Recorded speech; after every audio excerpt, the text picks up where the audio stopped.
कि जिस स्तर का हम पढ़ेंगे उस स्तर का परिणाम मिलेगा, भले आज मिलो चाहे 1 साल बाद मिलो, कोई एक्सक्यूज है ही नहीं। आपने बहुत जबरदस्त मेहनत की है तो आपके पास बहुत शानदार परिणाम होगा 2 साल बाद।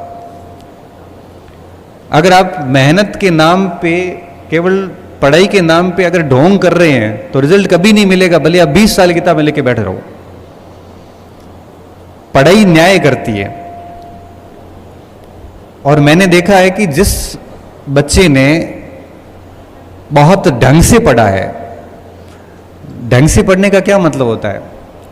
ढंग से पढ़ने का मतलब होता है कि ऐसा स्टूडेंट जिसने पूरी दुनियादारी से खुद को अलग कर लिया है,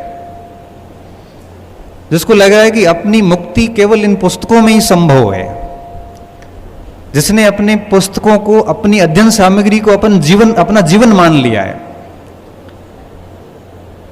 जिसकी अपनी पुस्तकों के अलावा बाहरी कोई बहुत बड़ी दुनिया नहीं है, जो अपने लक्ष्य को लेकर बहुत गंभीर है, जो उसको लगता है कि मेरे परिवार का उत्थान मेरे से ही होगा और ये मैं ही कर सकता हूं।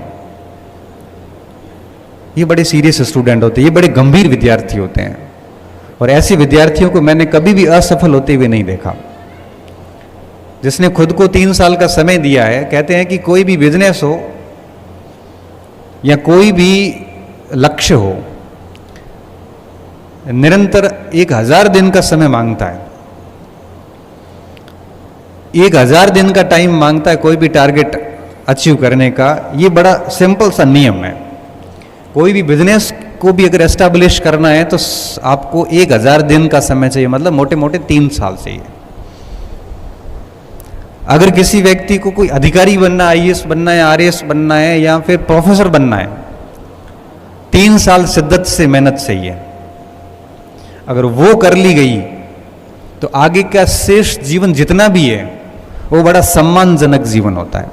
बात नौकरी की नहीं है, हर फील्ड की है, क्योंकि देखो नौकरी तो 2% लोग लगते हैं, और मैं सरकारी नौकरी को कोई बहुत बड़ा अचीवमेंट मानता भी नहीं हूं। सरकारी नौकरी लगना सभी दुखों का समापन है, ये बहुत गलत धारणा है। सरकारी नौकरी केवल एक जीविका निर्वाह का साधन है, इससे अधिक कुछ नहीं है। सम्मान देगी, सब दे देगी, परंतु सरकारी नौकरी सब कुछ नहीं है। बिजनेस, अपना खुद का काम धंधा करके भी व्यक्ति सरकारी नौकरी से ज़्यादा अच्छा कमाता भी और ज़्यादा अच्छा जीवन भी जीता है। और मैं तो मेरे स्टूडेंट्स को भी कहता हूँ, सर कि 3 साल बढ़िया मेहनत कर लो, कहीं होता है तो ठीक बात है, नहीं होता है तो एक आधा और अटेम्प्ट लो, और नहीं तो अपना काम धंधा शुरू करो। एटलीस्ट आपकी जवानी खराब तो नहीं हो। और 3 साल किसी ने ढंग की मेहनत की है, वो बच्चा फेल हो नहीं सकता, मैं ये स्टंप पे लिख के दे सकता हूं।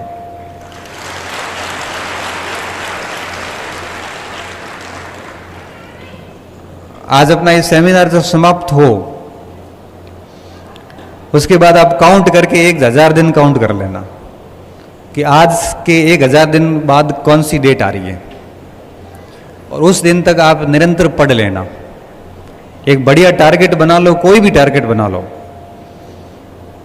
जो टारगेट बनाते हो उस टारगेट के कुछ 4-5 लोगों को सुन लो और एक अध्ययन सामग्री तैयार कर लो, लिस्ट बना लो, और उसके बाद में आप 1000 दिन तक, 3 साल, 1000 दिन का ना 3 साल, हमारी ग्रेजुएशन भी 3 साल की होती है, हमारा BSTC BEd भी लगभग 3 साल का ही होता है। 2 साल के सेशन वगैरह रिजल्ट अगर आते आते 2.5 से 3 साल लग जाते हैं,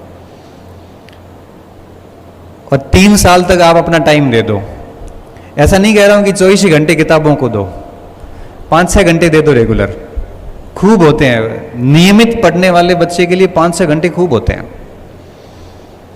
मैं आपको कह रहा हूं कि जब आप 1000 बच्चे तैयारी शुरू करते हैं, लास्ट में 10 बच्चे बचेंगे जो 3 साल लगातार लेके चलेंगे, और वही 10 बच्चे चयनित होंगे। बाकी के सारे सिस्टम को दोष देते हुए नजर आएंगे कि सिलेक्शन होते नहीं है, नकल होती है, ये होता है, वो होता है, सब फालतू बात है। अभी कुछ दिन पहले कुछ बच्चे आए, सर फर्स्ट ग्रेड में सीट तो सर 72 ही है, हम जने 52,000 है, तो बाकी को तो सर बेरोजगारी रहना, केवल 72 का तो होना है। तो मैंने कहा एक बात बता, 72 कौन से होंगे? उन 72 में आप भी हो सकते हैं, उन 72 में कोई भी हो सकता है। ये हमारी मानसिकता हो गई है। अब जैसे आप यहाँ 1000 बच्चे बैठे हो, मैं कहूं कि इसमें से एक की हत्या करनी है, तो आप सभी अंदर से डरोगे यार ये मेरा ही नंबर आएगा अब तो। अब 1000 में से जब हत्या की बात आई तो अब लग रहा है कि मेरा ही नंबर आएगा, और मैं कह रहा हूं कि इन 1000 में से एक सिलेक्शन करना है, तब आप कहोगे मेरा तो नहीं होगा भाई। ये सिर्फ माइंडसेट का खेल है। जब मौत की बात आ रही है, नेगेटिव बात आ रही है, तब तो लग रहा है कि ये मेरे ऊपर ही होगी। जब मैं कह रहा हूं कि 1000 में से मुझे एक सिलेक्शन करना है, किसी का भी मैं कर सकता हूं, तब आपको लगता है किसी और का होगा, मेरा तो नहीं होगा। क्यों? वो 72 में से कौन होंगे वो क्या पता। आप तैयारी करोगे तो 72 में से आप हो जाओगे। इसलिए मेरा बड़ा स्पष्ट सा नियम रहा है, मैंने एक अनुभव किया क्लासेस के अंदर, कि जो बच्चा 3 साल तक, इन 1000 दिनों तक बड़ी सीरियसली मेहनत करता है, वो बच्चा कभी कंपटीशन के जीवन में फेल नहीं हो सकता। तो आज के इस सेमिनार की पहली बात जो मैं आपको सिखाना चाह रहा हूं, आपका आना तभी सफल है और मेरा इतना दूर से आना तभी सफल है जब मेरी कोई एक आधी बात आप जीवन में लागू करके जाओ।